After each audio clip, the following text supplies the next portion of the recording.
New logo, same epilepsy. Also 30 seconds of logo. Establishing shots of Washington, D.C. are not complete without at least one monument and one jogger. On your left. Also, does Cap need to run laps to stay in shape? Isn't it that concoction of superhero steroids that keeps him powerful even after 60 years of being in a coma? I guess he could have gotten bored, but damn, go fight crime or something. Don't you say on your left. The running in the movie started on some bridge crossing the Potomac. How did Steve run the exact same course that Sam was running to lap him 3 times in 3 different locations? They weren't running around the reflecting pool the whole time, that's for damn sure. Internet, so helpful. Except for BuzzFeed. This is a funny list of things that Steve needs to catch up on, but who just randomly told him, check out Steve Jobs of Apple Inc.? What you learn may surprise you. Man, so glad they included the latitude and longitude, or else I would have been lost. Is he a superhero or is he born? Because in this opening sequence, it's tough to tell the difference. Warning, ride may cause vomiting. Sure, everything up to this point has been covert, done with a maximum amount of sensitivity. So it was about time Cap threw his shield through the wheelhouse so that the bad guy could be alerted to his presence. Badass or no, one measly kick is enough to keep Cap from nabbing this guy. Sure would have been great if he had his shield with him right now. Basic playground taunting is enough to enter Cap into this let's fight without weapons cliche. Also, how the f*** does Cap have time to learn French when he still hasn't even seen Star Trek? What the f*** is going on? Is Cap not a super soldier with super strength? Cap went toe-to-toe with f***ing Iron Man in the Avengers, so why are regular human dudes suddenly a match for him? Yeah, but what are its coordinates? Oh. Last time I trusted someone, I lost an eye. You trusted the safety of Earth to the Avengers you assembled to save New York, even at the point of blowing up a U.S. plane that was gonna bomb New York. So you trust people all the time, ass. Every week some punk would say, what's in the bag? What would he do? I don't know, Cap. Maybe if you'd let him finish the story, he'd tell you. Stark? He had a few suggestions once he got an up-close look at our old turbines. Marvel continues to think merely mentioning the other Avengers in these standalone movies will be all the audience needs to stop wondering why the other Avengers aren't actually helping out in this movie's crisis. The satellites can read a terrorist's DNA before he steps outside his spider hole. Even if I'm willing to give you that magic satellite, that also means you somehow have a database with the DNA of every person in the world matched to an identity. And that's not acceptable in any way at all. We've now seen enough movies with Chris Evans in them to start saying Chris Evans is on a motorcycle cliche. Steve goes to learn about himself before learning about Steve Jobs and Apple. Only one little boy recognizes Cap at his own exhibit. Best friends since childhood. Bucky Barnes and Stephen Rogers were inseparable. Why the f*** would this childhood best friend and fellow soldier merit his own wing in the Captain America Museum? I know the movie wants to suddenly make Bucky super important, but that doesn't mean the world would have. The best that we can do is to start over. Cap just happens to visit his would-have-been girlfriend right before her imminent death. Would we think less of this movie if they didn't have holograms talking to Nick Fury? Is this our future? I hope not. Holograms look awful in every movie, unless they're used for trickery in Thor: The Dark World. Then they just don't make sense. A breach like this raises serious questions. Marvel poaches a secondary villain from the best DC movie ever. Even at 193 years old, Robert Redford can still act any of the rest of this movie's stars under the table. But you gotta get Iron Man to stop by my niece's birthday party. Iron Man 4, niece's birthday party. No wonder Downey didn't want to do it. Look who it is. The Running Man. Arnold Schwarzenegger must have that Benjamin Button condition then. This is help. Geez, holograms on the car windshield too? That's not only useless, but what I call distracted driving. Recommend anesthetic injection. And also remind you that this high-tech state-of-the-art vehicle is a Chevy. These shady military goons brought in a battering ram instead of, say, I don't know, explosives to destroy this car. I'd like to see these guys shoot out the tires for once. Who knows, maybe they skimped on automatic tire inflation technology and you can kill Nick Fury instead of whatever this is. Why was he even bothering to drive this god car in the first place? Shady government goons take shooting lessons from the projections in Inception. Winter Soldier dude just happens to be waiting for Nick on this random street. Also, he's not only doing his best Joker from Dark Knight imitation, but also waiting all these needless minutes while his underling assassins flail around before stepping in to do the job himself. That seems like a perfectly handy weapon the other bad guys could have used earlier. He brought his lightsaber? That thing cut an escape tunnel through first his unkillable vehicle, and second through the street and into the ground in like 5 seconds. Plus it was able to displace a giant pile of rubble that carving such a tunnel would create. Also, I suppose the Winter Soldier didn't just go ahead and climb down into the tunnel and chase after an extremely injured man with no weapons. He said, I guess my work is done here, and bounced. Captain America is worldwide famous and has his own wing at the Smithsonian, but no fans or paparazzi are staking out his residence at all. It's probably because they respect his privacy, right? Is this the movie's end credits sequence? That's up to you. Bad guys finally find their aim when it's surprising to the audience. Don't trust anyone. I bet he means that asshole Walter Donovan from The Last Crusade. Also, other people you shouldn't trust. Iron Man, Thor, Hulk, or any of the other superheroes you would instantly call in this situation if you were a logical human being. Captain America is a dick to Office Spaces. Jump down, f***er! What the hell are you giving up for? How far could he possibly have gotten in the last 3 seconds? I mean, this is definitely an elaborate hoax, right? I can't imagine why Marvel would want to kill off Nick Fury, or Samuel L. Jackson saying, I don't want to do any more of these highly profitable movies. Steve pulls out his secret flash drive in full view because I guess he needs reminding that he has this flash drive in his pocket. Some of you may not be aware, but when a person dies, the hospital wheels them into a side room so that that person's employees can silently mourn the carcass for a few minutes. I need to take him. Because he's definitely not dead. I mean, why else would Maria Hill be in this movie? Other than to take Nick Fury to his secret bunker where he can pop out and introduce us to the events of Avengers 2. Strike, move it out. Never before has the timing of a concession vending machine refill job been so perfect. Also, this is either the worst hiding place in the world for a flash drive, or it's a biting indictment on how few people buy Hubba Bubba. Bad guys decide to be annoying and make the elevator stop down every floor to collect reinforcements. Movie villains send regular humans to try and kill Cap in an elevator because the movie doesn't want to f***. It only wants some cheap foreplay. He's headed for the garage. Lock down the bridge. Steve manages to run into the garage, get his motorcycle, drive off, and still get to the bridge in time before they lock it down. I'm confused. I know he's super strong and the shield is basically indestructible, but how is the shield also a boomerang? Is the movie saying he's just so gifted with hand-eye coordination that he always throws it perfectly so it careens back to him? Too bad shield only has one of those hoverplane things. If someone tweets about this guy, I want to know about it. Tweeting. Captain Rogers has information regarding the death of Director Fury. He refused to share it. So we tried to kill him, rather than arrest him and interrogate him. How did she know to come back to the hospital and check the vending machine? Nick Fury wasn't there anymore, she left before Cap hid the flash drive, and she's not one of the bad guys. Paranoia only works when the shady action makes sense. Most of the intelligence community doesn't believe he exists. The ones that do call him the Winter Soldier. Roll credits. I was escorting a nuclear engineer out of Iran. Somebody shot out my tires. Definitely not any bad guys then. The drive has a level 6 homing program, so as soon as we boot up, S.H.I.E.L.D. will know exactly where we are. The question is, with such an important flash drive, why don't they have a homing beacon that works without booting up? How much time will we have? About 9 minutes from now. 9 minutes? For a level 6 homing program? Jesus, how slow is level 3? That is a huge-ass f***ing arbitrary window of time. How do we know they're evil, ladies and gentlemen? Because they're in black trucks riding single file and tailgating. S.H.I.E.L.D.'s only available agents to pursue #1 fugitive Steve Rogers are all the way back at headquarters. So I guess Natasha just calculated the drive time from headquarters to the mall to come up with that ridiculous 9-minute window. Public displays of affection make people very uncomfortable. Bad guys don't notice obvious incognito good guys because the power of other people's boners is stronger. Funhouse mirror Chris Evans. The coordinates are the same base where Cap was trained, but he's still only slightly cautious. Again, if he'd spent more free time catching up on movies instead of memorizing non-fiction bullshit, he'd know he's walking right into a trap. There's Stark's father. Howard. Where the f*** is Roger Sterling, assholes? How are you just gonna recast younger Howard Stark and forget all about the badass you had playing the character earlier? Jesus, first they had to trace the drive's origin, then they had to spot the out-of-place fake munitions bunker, then they had to notice the small rush of air indicating a passageway. I'm beginning to think this villain that wants to be found doesn't actually want to be found. Even if her advanced cell phone has an app that can do this, it's still only indicating the 4 most often pressed numbers, not the order they're pressed in. So, Natasha instantly pressing them in the correct order is a middle finger, and I'm just gonna give you one right back. Shall we play a game? It's from a movie that was really popular. I saw it. Steve's seen f***ing War Games before seeing Star Trek. What we did not realize was that if you try to take that freedom, they resist. You honestly believe that? Did you sit around in a room somewhere thinking, you know what I love? When people tell me what to do. The new Hydra grew, a beautiful parasite inside S.H.I.E.L.D. Why is the evil Hydra science guy's brain computer giving up an exposition dump to the movie's heroes? Is it because the audience needs to be filled in on shit? Okay, let's lure Steve to this place so we can tell him everything about our plan before killing him. Brilliant! That's impossible. S.H.I.E.L.D. would have stopped you. Accidents will happen. Is that what he's calling Nick Fury's death? Because no investigator would consider hot lead blasting through an apartment wall to be an accident. At least I hope not. Project Insight requires insight. So I wrote an algorithm. What kind of algorithm? I don't know, Natasha. Maybe if you let the disembodied brain of Dr. Zola finish, he'd tell you. They survived this. Also, Pierce calculates this plan to ridiculous detail, except the idea that Cap might think quick enough to survive the missile attack. Call in the asset. Why not just call in the asset in the first f***ing place? Also, why fire only one missile? That's Captain America, right? Maybe you should think about overkill in this case. I'm going to go, Mr. Pierce. Mr. Pierce's maid decides she'll yell through the wall right next door instead of walking 5 feet to see him face to face, because, man, would that ever be bad if she witnessed the Winter Soldier on the other side? Sorry. They already cost me Zola. Actually, you cost you Zola. There was no need to blast the building he was in.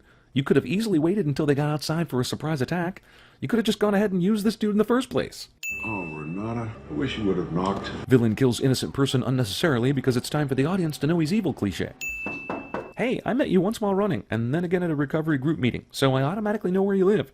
I mean, did they even exchange full names? Man, it sure was nice that Steve ran the exact same route that Sam did that one random morning. Useful new friend is useful. What'd you use, a stealth chute? No, these. Top secret army wings, to which I, as a civilian, will instantly be granted access, or at the very least, my theft of them will be glossed over completely. Passing truck driver honks his horn because assholes who get thrown into traffic are a menace to society. Also, are they saying that the Winter Soldier can fly? Where the hell did he come from? Later we find out there's a Jeep full of bad guys, but that Jeep is way far back in the action. So he didn't come from the Jeep. The Winter Soldier could have taken out this car no problem, with that thing he used earlier to blow up Nick Fury's SUV. But now we have to know how badass he is with the number of unnecessary stunts he can pull off. There should be a tremendous traffic jam going the other way after that huge truck slammed into Sitwell just a second ago. Rubberneckers would be out in force. When your body careens and tumbles across asphalt like this, you get up with most of your skin gone. But in the movie, he only gets a few scratches, because Falcon. Now that the hanging on top of the car cliche bullshit didn't work, now it's time for a grenade launcher, something that could totally have done the job in the first place. Oh, good. You have more of these. I was beginning to worry you only had the one.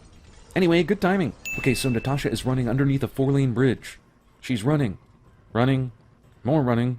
Still running. How fucking wide is this bridge, and how long does it take someone to run underneath it? Yeah, Cap, that fall must have made you groggy. We've seen you survive worse, no problem, but sure, you go ahead and take a rest now. You deserve it. Okay, so we know that Steve is in this bus, but the bad guys can't know that he's in the bus. Winter Soldier dude shot Captain America and he went flying over the bridge, but no one was around to confirm where he landed, and they spent the last couple of minutes trying to kill Natasha and Sam. Would this incredibly high-powered weapon be able to fire so many rounds at the bus without at least a few making it through and killing Cap? Because at the bottom of buses are that fucking strong, why are they even bothering to try this? And why aren't more things made out of bus bottoms? Also, yet another weapon the bad guys pull out that could have ended this a whole lot earlier. Also, DC police might be bad, but this is the most negligent police force since the NOPD and X-Men Origins Wolverine. Steve jumps out of the bus and what do you know, his shield is lying right there. Tardiness. Also, gotta give Sam something to do, right? Why not leave one guy on the bridge who has no business being up here so he can fight him? Bad guys keep shooting at Cap's shield as he walks towards them and uses said shield to deflect bullets and kill them all, instead of, shooting at his legs. Also, sure was convenient to the run length of this movie that the Winter Soldier decided to go after Natasha instead of killing Cap himself right here and now. Police response time? Just shy of a pizza delivery. Hey, remember when you were on top of the car a minute ago? Dropping one of these babies in it and simply jumping off the car would have been an easy thing to do to accomplish your mission. Get out of the way! Do any of these people know what the way is to stay out of it? Man, they're shoehorning as many characters from the first movie as they can into this, aren't they? Next up, DNA strands of Hugo Weaving connected to an oak tree that talks. Also, surprise, except so not surprised that it makes you wonder why they even bothered to put this reveal so late in the film. Sam swoops in to save Cap because he totally knew where these guys were after being on top of the bridge the whole time. Ah, so Bucky escaped in the smoke of that explosion like a cheesy magician then? Gotcha. He's the Burt Winterstone soldier. Where the f*** have these assholes been the whole time? Hanging back? Yeah, I know he notices the chopper in a minute and tells them to put their guns down so they don't get on the news murdering Cap, but no one cared about the news during the whole Bucky thing, and no one knew about the chopper at this point when they're walking up telling him to get on his knees, so what the f***ing fuck? Not here. But maybe in the van on the way over to wherever you're going, right? We need to get a doctor here. Maria Hill waits until Sam asks for medical attention before finally revealing herself. Was she going to wait until the car stopped to tell everyone, hey guys, friend here to help? Also, I see now, I guess the reason they didn't kill them and only took them prisoner was so that we could have this surprise Agent Hill rescue. Fine, okay, whatever. I know you guys all love this movie, and that's fine, but I hope you realize it makes about as much sense as a Terry Gilliam fever dream. Who's this guy? He's the future new Captain America. Duh. Well, at least his character is. They'll probably replace the actor with Don Cheadle. 3 holes, start digging. I see these bad guys went to the Kingdom of the Crystal Skull school of putting the heroes in the rear vehicle so no one can see the escape. Also, why entrust anyone except yourself to watch these guys in the back of the van? That was bad intelligence. Very bad intelligence. Wait, was this magic van underneath the street in the tunnel they escaped from? Or did they escape through the bottom of the prison van and then run out the back without anyone noticing them and then find another van somewhere? Because either scenario is simple as shit. I promise this is the first time I've seen this movie. Unfortunately for this movie, I've seen lots of other movies. They cut you open, your heart stopped. Tetrodotoxin B. Hey, that's the same bullshit toxin Liam Neeson used in the A-Team. I'm pretty sure it doesn't have that convenient use, but at least it sounds good, doesn't it? Evil Medical Lab is inside a bank safe deposit box vault because it looks cool. Sergeant Barnes.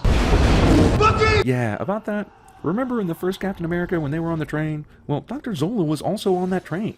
And they caught him, not long after Bucky's fall, and they took him to an interrogation room where Tommy Lee Jones ate steak in front of him. He definitely wasn't there for Bucky's Winter Soldier surgery.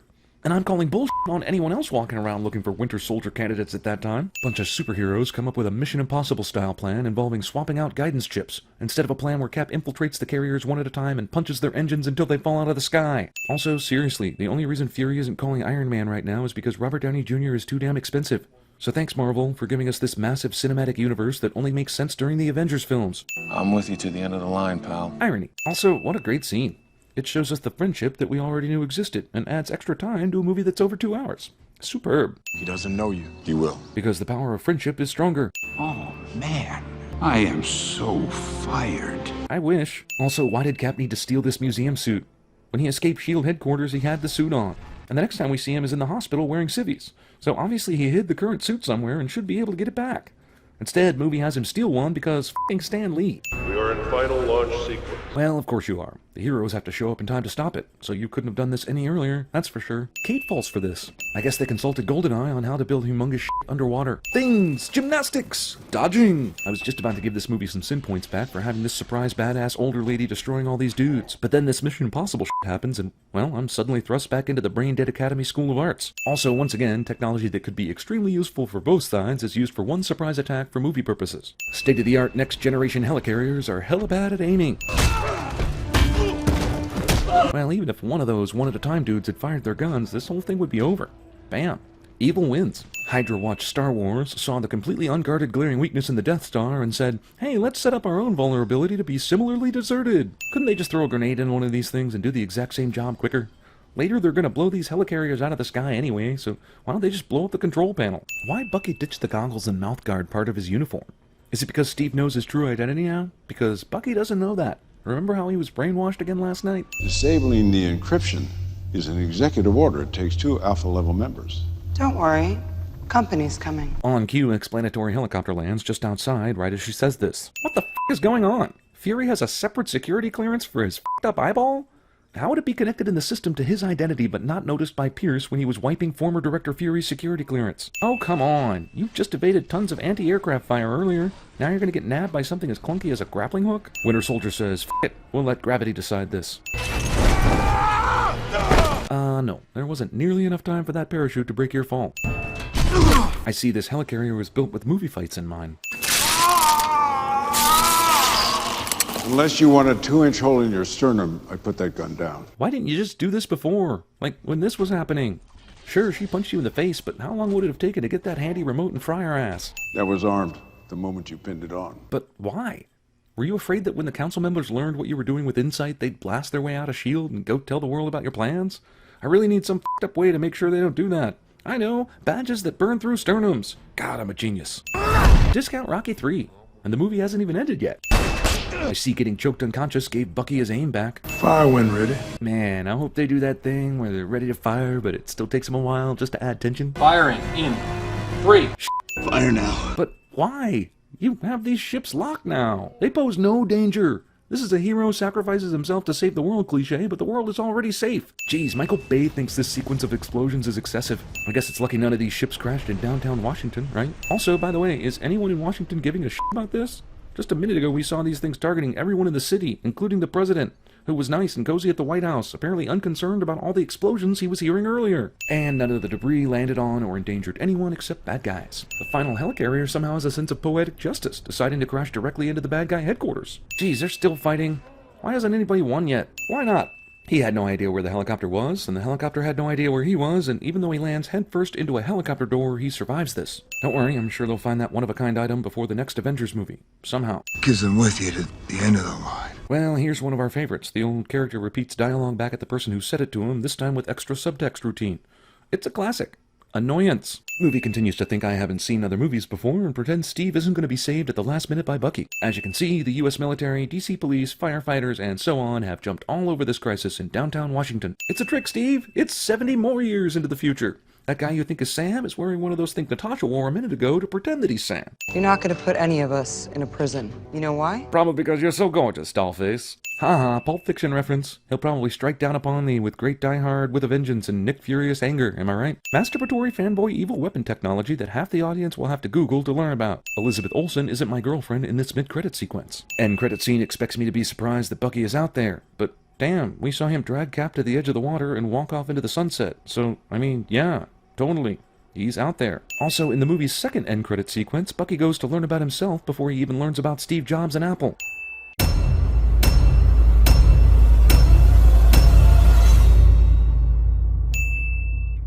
There is one more thing.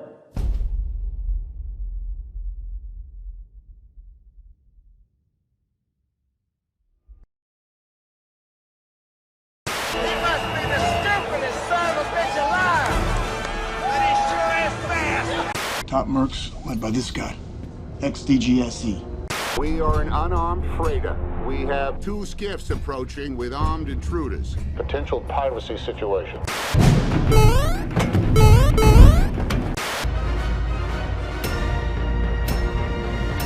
Now! And I will strike down upon thee with great vengeance and pure anger. ELN rebels took the embassy, and security got me out. How come you didn't get caught? I went out for pizza. Then I went to Canada. People, do you have any idea who you're dealing with? This is Jason Bourne. You are 9 hours behind the toughest target you have ever tracked.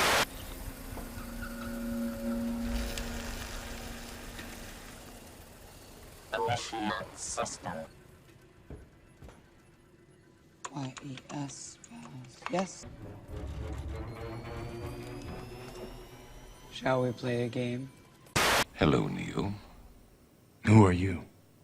I am the architect. I created the Matrix. I've been waiting for you. The battle station is heavily shielded and carries a firepower greater than half the Starfleet. Its defenses are designed around a direct, large-scale assault. A small, one-man fighter should be able to penetrate the outer defense.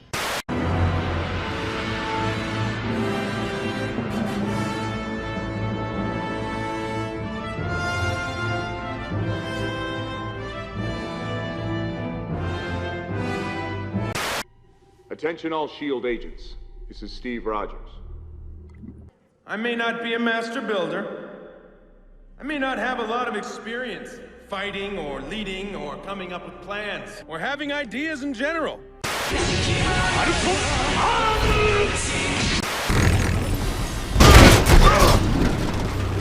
Do you believe it now, Trinity?